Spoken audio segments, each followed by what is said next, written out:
তারেক রহমানের নির্দেশে আমরা ৩১ দফা নিয়ে আজকের এই ১০ নম্বর ওয়ার্ড বিএনপি কর্তৃক এই লিফলেট বিতরণ এবং আমাদের লিফলেট বিতরণ শেষে আমাদের একটি সংক্ষিপ্ত সভা রয়েছে। আমরা মানুষের দ্বারে দ্বারে এবং মানুষের দৌড়ে দৌড়ে আমরা এই ৩১ দফা পৌঁছে দিতে চাই এবং আগামী দিনে যাতে আমাদের ধানের শীষকে বিজয় করে সেই লক্ষ্যে আমরা কাজ করছি।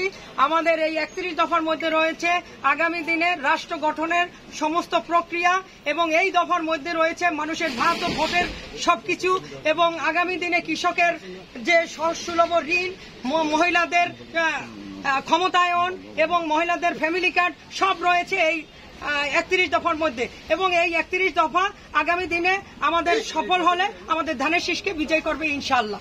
আপনারা কতদিন যাবত এই লিফলেট বিতরণ করছেন? লিফলেট বিতরণ আমরা আরো 7 মাস আগে থেকে এই লিফলেট বিতরণ শুরু করছি, ফেব্রুয়ারি মাসের 2 তারিখ থেকে এবং আমাদের এই প্রক্রিয়া চলমান রয়েছে। আগামী দিনেও নির্বাচনের আগ পর্যন্ত আমাদের এই প্রক্রিয়া চলমান থাকবে। এই লিফলেট বিতরণের মাধ্যমে সাধারণ জনগণকে কি মেসেজ দিতে চাচ্ছেন?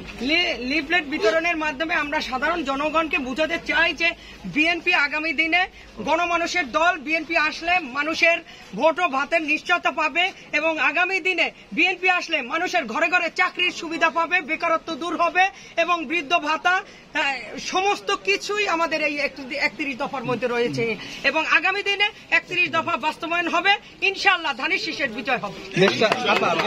বেশ কয়েকটি দল পিআর পদ্ধতি নিয়ে কথা বলতেছে, আপনারা কি চিন্তা করতেছেন আপনাদের দল? পিআর পদ্ধতি আসলে এটা সবসময় আমরা বলি যে বক্তব্যের মাধ্যমে বলি যে পিআর পদ্ধতি একটা পিছনের রাস্তা দিকে আসা, যাদের যোগ্যতা নাই তারাই পিআর পদ্ধতি নিয়ে এটা পদ্ধতি। আপনারা জানেন আমরা ভোট দেব, এখানে পিআর পদ্ধতির মাধ্যমে আরেকজন সংসদ সদস্য হবে। এই পিআর পদ্ধতি মানুষের ভোট এবং তাদের যে এই 17 বছর ফ্যাসিস্টদের তাড়ানোর পর যে তাদের একটা ভোটের অধিকার পাবে পিআর পদ্ধতির মাধ্যমে, সেটা সুফল হবে না এবং তাদের ভোট ও ভাতের নিশ্চয়তা পাবে না। পিআর পদ্ধতি আমরা মানি না এবং আগামী দিনে পিআর পদ্ধতির কোনো অস্তিত্ব থাকবে না।